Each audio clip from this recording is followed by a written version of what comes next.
Visitors Gloucestershire had the better of a rain-affected opening day of their LV County Championship match at the 3A County Ground against Derbyshire. Play did not start until after lunch, but Gloucestershire made the most of the 71 overs available, beginning with the wicket of Stephen Moore in the second over, Will Gidman having the opener taken at first slip by his older brother Alex. Gloucestershire came into this game on the back of a thrashing of Kent in Bristol last week, in which Gidman the younger and James Fuller impressed with the ball. They were not to have it all their own way here though, as Derbyshire, who started this match at the foot of the championship table, fought hard through Paul Borrington and Wayne Madsen.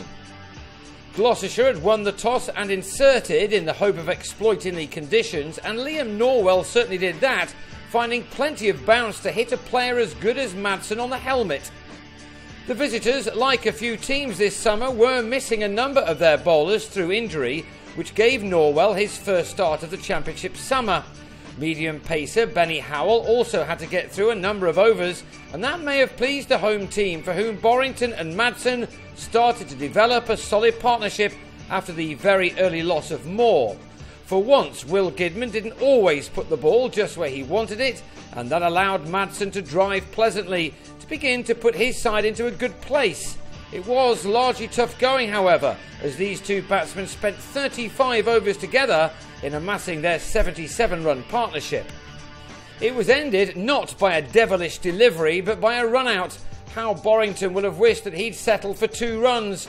Instead, he thought about a third, was sent back, and Geraint Jones, on loan from Kent for his first match of the summer, did really well to make the most of Will Tavares' throw from the deep. Borrington had to go, disappointed, for 42, and then in the very next over, Madsen gave Jones some more work with a nick off Will Gidman. The Derbyshire skipper was out for 33 at 78 for 3.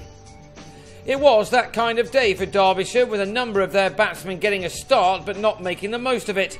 Scott Elston and Marcus North back at Derbyshire as a part-time replacement for Shivnarine Chanderpaul for the first time since a successful stint in 2006 had to start afresh. They took the total into 3 figures with a stand of 26. It took something very special from Howell to bowl North, playing against one of his former counties.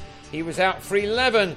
The ball did plenty, and certainly more than the Australian was expecting when he decided to leave it alone. Howell looked a little more apologetic when he struck for a second time. Alex Hughes turned a low full toss to Fuller at mid-wicket, to making 16. He left with his side on 123 for 5. Gareth Cross is just starting his career with Derbyshire, and he looked to impress. He tried to ensure that Tom Smith didn't settle into a rhythm by coming down the wicket and driving the spinner over the top for a 6. Elston, meanwhile, has just signed an extension to his contract with the county, and he probably played the innings of the day. He and Cross took the total up to 153 with a partnership of 30. It had been slow going for much of the time from the home side. Cross had tried to up the rate with a couple of 4s off successive balls from Fuller, who then exacted his revenge by trapping the former Lancashire keeper in front for 15.